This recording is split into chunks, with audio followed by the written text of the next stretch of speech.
White House press secretary Jen Psaki was again the source of both left and right Twitter's ire over the weekend. This time regarding advice she gave to Biden administration supporters experiencing burnout. Let's take a listen. So my advice to everyone out there who's frustrated, sad, angry, pissed off, feel those emotions, go to a kickboxing class, have a margarita, do whatever you need to do this weekend, and then wake up on Monday morning, we got to keep fighting. And what that means, Lindsay, is we have to keep talking to members about federal legislation. That's essential. That's something that can be permanent, that can make sure people's rights are protected. But we also need to make sure people are educated in states across the country about what their rights are, how they can vote, when they can vote, how to request an absentee ballot. There's a lot we need to do on that front, and that's going to rely on the energy and the anger of that activism as well.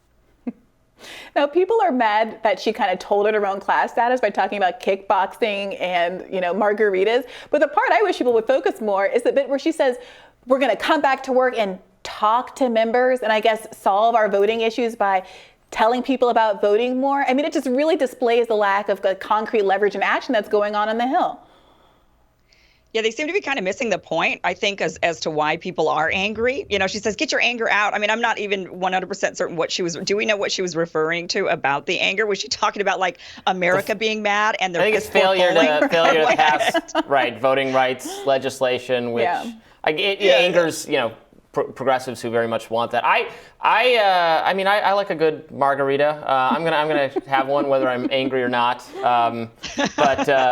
But it was funny to see. It's very much like you said, like what is that? What are you actually doing? I mean, if you want these things to happen, I guess you need to be like marching in the streets or something. Yeah, like if you're mad that the child tax credit's ending, just take it out on the old bag. That's what's going to relieve people's pressures here. 40% of Americans can't afford a $400 emergency, but if you just do your high kicks, you'll get it out of your system.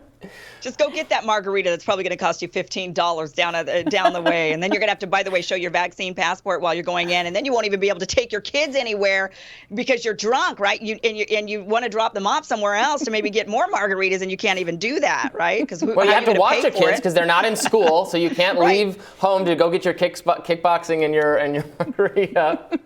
Yeah, what a mess. Yeah, I'm ready to take to the streets over that. But we had a little, and I talked about that on my radar today. We had a little. I was bummed not to see you there, Kim, at the anti-vax rally, anti-vax mandate rally, not anti-vax mandate rally. The anti-mandate rally. I was actually going to go to the I was going to fly up there to DC, but I've been in quarantine, COVID quarantine with family members that have all had COVID, and so I wasn't able to go. But yeah, they actually asked me to MC it to the event, and I would have actually because I'm a big anti-mandate person, as you know. Yeah. And a lot of the people I know that were going, I'm sure you probably mentioned this earlier, but a lot of people are, fully vaccinated. In fact, tons of them are. I know a lot of people that are in the anti-mandate camp are fully vaccinated or recovered or, wearing their masks all the time. Right. But still very, very much against the mandates. Yeah. But yeah, I haven't seen any of the footage from it yet, so I'm curious to see how it went yesterday. We didn't see Jen Psaki there, obviously, but she was getting margaritas and kickboxing. No, I don't. She obviously wouldn't have been there. Interesting. For any circumstance. But, what do you guys think? Are we being unfair to Jen Psaki? I mean, she gets a lot of flack. She is out there in front of all of this stuff.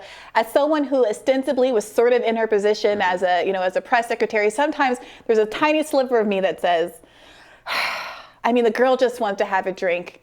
Everybody likes tequila. What's the problem? It's a totally thankless role being press. I mean, you know this better than I'm not going to mansplain to you what it's like. You tell us.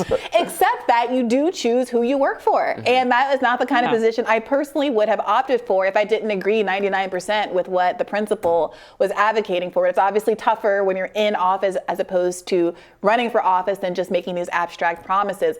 But boy, oh boy, you wouldn't take the job if he fires Psaki and offers it to I you? Can unequivocally say no. I will not ever at any point be the press secretary for Joe Biden, and that's just not my decision making there. It's a very thankless job. Street. She has to make his policies sound exciting. She has to make things sound like they're good. She has to make things sound like they're working on it. I'm sure Joe Biden is very tolerable when you're drinking margaritas all the time. I mean, maybe that's her secret sauce.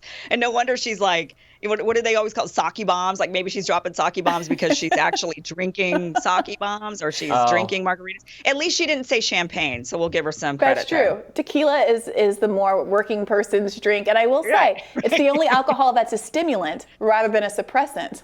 Really? So it has that added advantage for perking up these policy discussions. That's why tequila makes you take your clothes off. All right, well, that's our cue to wrap.